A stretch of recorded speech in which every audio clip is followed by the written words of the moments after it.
I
know Jesus loves me.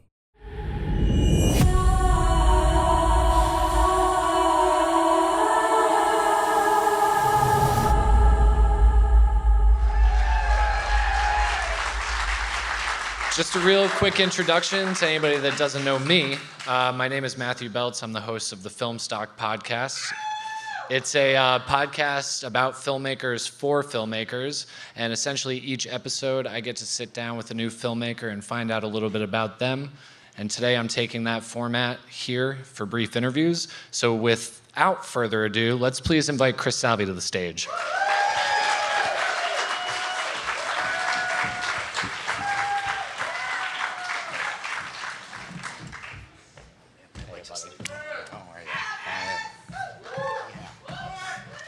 All right, buddy. Welcome to the podcast. Welcome to Summerdance 2024. I feel like I'm at the Kefauver trials. No, There's like a subcommittee on organized crime. Has a little less pressure attached to it. That's good. Yeah. So I guess I want to start by asking you, where did this idea come from? Well, shit.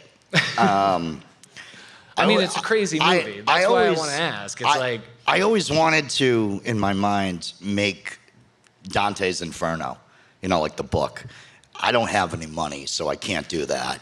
So I was always rattling around with this idea of somebody who goes from like one decade to another decade to another decade, and they either see how it gets worse or how it gets better. I feel like in this case, in this movie, she saw that it got worse, and that idea rattled around in my head for a long time. And I have a co-writer, Rowan Fitzgerald, who co-wrote the script with me. I reached out to him and told him about this idea. So when you work with Rowan, is it like, hey, buddy, I got all these abstract ideas working? Kind of. I was just like, I gave him like bare bones. I was like, I got a movie about a girl in the middle of the field. She's trying to kill herself, and it doesn't work out. Go. And so we kind of came up with this idea, I wanted to do a religious film, kind of like accentuate my Catholicism a little bit. But there's a lot of fucked up shit in the Bible too. So I was like, all right, let's throw a lot of that fucked up shit, like the ultimate sin of killing yourself and going to hell, and kind of rattle around with that idea of like, what would happen if you killed yourself, but you didn't go to hell, but you went to like another decade? You know what I mean? Like if I killed myself and went to like the 1800s, would I be like, fuck, I don't have mass health? You know what I mean? Like that kind of idea, I guess.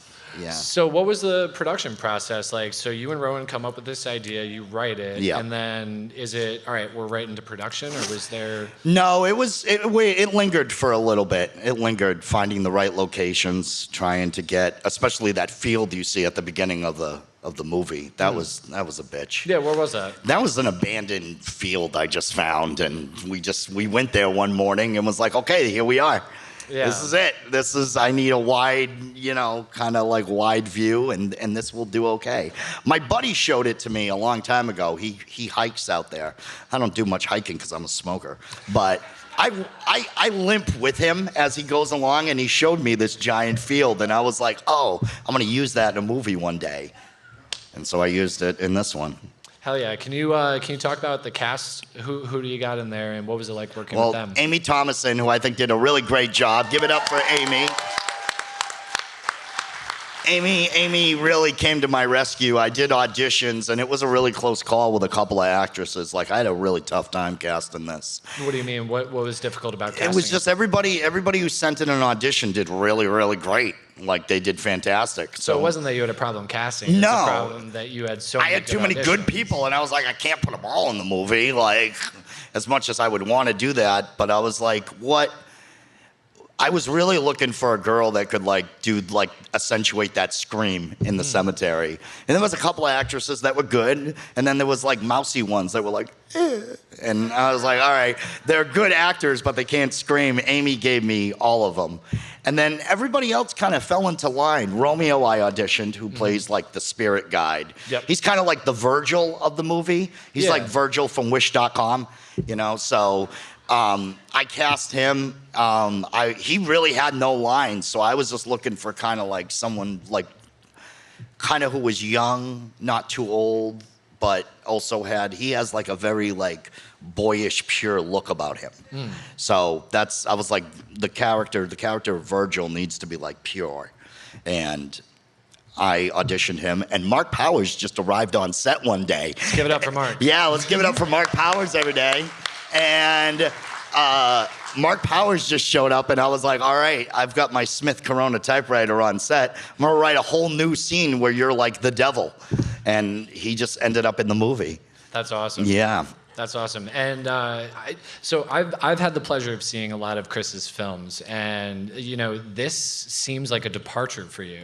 Is it fair to say you focus on a lot of crime, a lot of dark nights of the soul within these morally questionable characters? But this seems like that, but in a different way. Is that fair to say? That would be more than fair to say. Like, I always said that my movies were about broken white people doing fucked up shit, and This movie was kind of like, not to, everyone here, I appreciate everybody who came out tonight to watch this movie, but it was also kind of like a fuck you to the audience. It was like, yeah, let them say I only make gangster movies now, motherfucker. I'm gonna make an abstract religious movie. Fuck you. And so that was kind of like the motive, that was kind of like, that's kind of like the voice that said, keep going, because the one who has to deal with my pain the most, besides Gabby Rawson, is our cinematographer and editor, Chris Esper. I show him like shots and ideas, and Esper is just like, why? Why? Why? What is the point? I was like, yeah, man, we're gonna play some Phil Spector music and then have like scenes of, yeah, see, there he is, he's right there. He always asks why, but I think this might have been the first movie where Esper was kind of like, oh yeah, I get it. Yeah, because he didn't get it at all. He's lying, but yeah, this was the first movie where I was like, let's branch out and do something. I did a comedy with Justin Tebow, who's here. He's a fantastic actor. It's called Step Right Up. That was a departure a little bit for me. Sure. And then once I started with Step Right Up, I was like, oh fuck, I can do something else. Let's go a little bit further on. Yeah, let's go a little bit. Let's go really further. And this idea just stuck with me. Well, I love that. I mean, the movie overall, it's really well shot. It's really well edited. I mean, it's got a ferocious pacing to it that I personally responded to, and I think the audience did as well. But something in regards to the pacing and the timeline, when you were writing it, when you get to the edit, it seems like it's all over the place in terms of, the time frame. Did that always find itself in the script, or when you were working with Kris, did that kind of present itself as we could be here, there, everywhere? I feel like it was a little bit of both. In the script, it was even more vague than what you see in the movie. Sure. In the script, it was just like, she is in the modern day.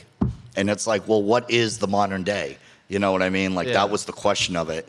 And there was always a voice in my head that was like, are we going to show the cars? Are we going to show the buildings? And if you look real closely at the film, in every single background of every decade that she's in, you can see the power lines. Yeah. There's power lines in the background of and they're like behind trees, and the trees just keep getting higher. Mm-hmm. So it's almost like nature is taking over the modern day, but the modern day technology is like still there. It's like still prevalent.